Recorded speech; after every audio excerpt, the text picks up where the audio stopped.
20 hangtod sa 20. Unya, gikuha ni Jesus ang kupa, ug nagpasalamat siya sa Dios og miingon, dawata kini ug bahinan ninyo.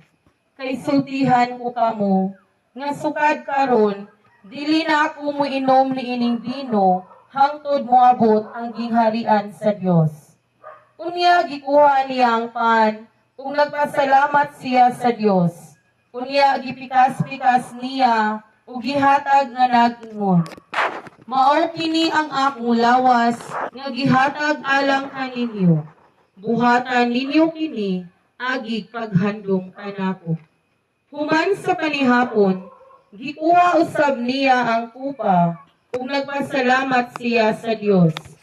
Gihatag niya kini kanila ug miingon siya, kining kupa mao ang bag-ong kasabutan sa Dios, timaan sa akong dugo nga giula alang kaninyo. Pamalandong, magpasalamat kita sa Ginoo tungod sa dakong gasal sa Eucharistia. Wala siya gihikaw kanatong tanan. Pinaagi siyang kamatayon diha sa krus. Gitapos niya ang iyang kinabuhi ug gihatag niya ang iyang kaugalingon kanato ingog pagkaon. Diha sa Eucharistia, gituman ni Jesus ang iyang pagalagad sa paghatag og kainit ug kahayag. Nagaampo siya nga walay hunong alang kanatong tanan. Dinhi lamang nato masabtan ang kahulugan sa Emmanuel, Dios uban kanato. Muadto kita kang Jesus ug mupuyo diha kaniya. Pag-ampo, Ginoong Hesukristo, nga nagpuyo uban kanamo, nangamuyo kami niining sakramento sa imong lawas ug dugo. Himua nga pinaagi sa pag-ambit namo sa imong kinabuhi, nga gimintala ni anang pan ug bino, nakahalad unta kami ngadto sa among Amahan sa langit, ug usa ka gugmang tiunay. Makahalad usab unta kami ngadto sa among mga kaigsuonan, ug kinabuhing puno sa pag-alagad, sakripisyo ug gugma, alang sa kabuluhanan sa imong gingharian. Ikaw nga nagpuyo uban sa Amahan ug sa Espiritu Santo, Dios hangtod sa kahangturan. Amen. Amen. Himaya sa Amahan ug sa Anak ug sa Espiritu Santo. Mo sa sinugdan karon sa gihapon sa katuigan nga tanan. Amen.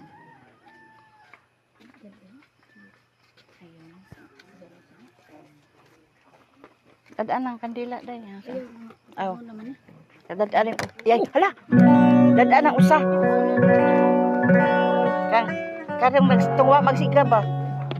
Pag na na yan. Oh, Pag nga nagating baba. ako lagi.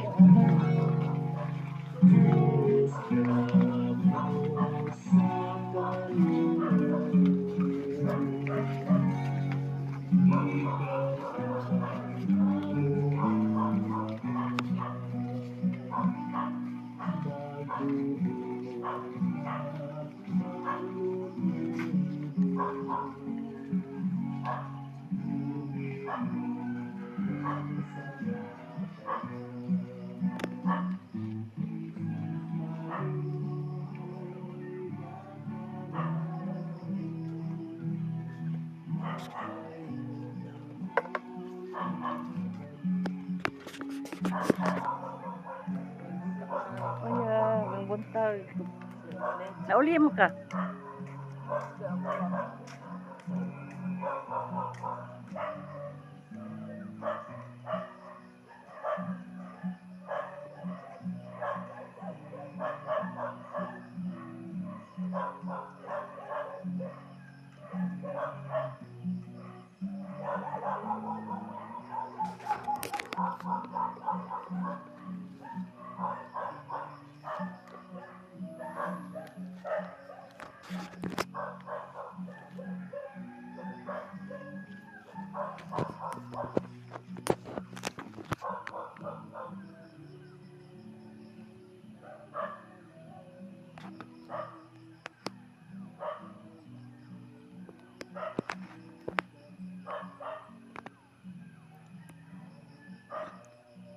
Station 1.